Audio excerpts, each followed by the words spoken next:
President Trump says his sweeping tariffs on imports will level the playing field for American companies making products in the USA. And today we're standing up for the American worker, and we are finally putting America first.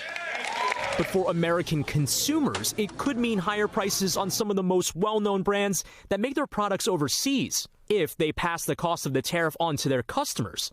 By one estimate, higher prices will cost the median household $690 annually. In electronics, Best Buy says they source about 55% of their products from China, and analysts estimate Apple assembles the majority of its iPhones there.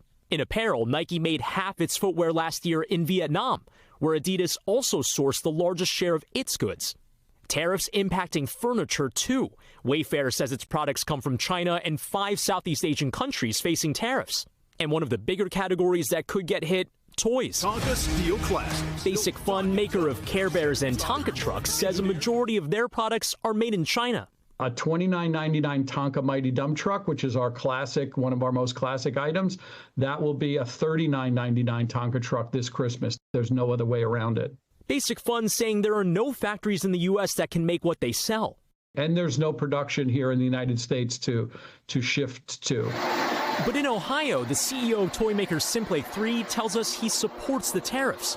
Bringing American jobs back here, that's really important. His company makes all their products here in the U.S., so he says they won't have to raise their prices. We're building it right here. We've got a strong workforce and the ability for the consumer to purchase it the same price that it was at Christmas time. I think they appreciate that. The Trump administration also closing a loophole on the tax-free treatment of goods shipped directly from China, meaning those discounted Shein and Temu products will likely get pricier too. So, Brian, I think a lot of folks right now are trying to figure out next move. Should they be thinking about buying products in anticipation of a hike?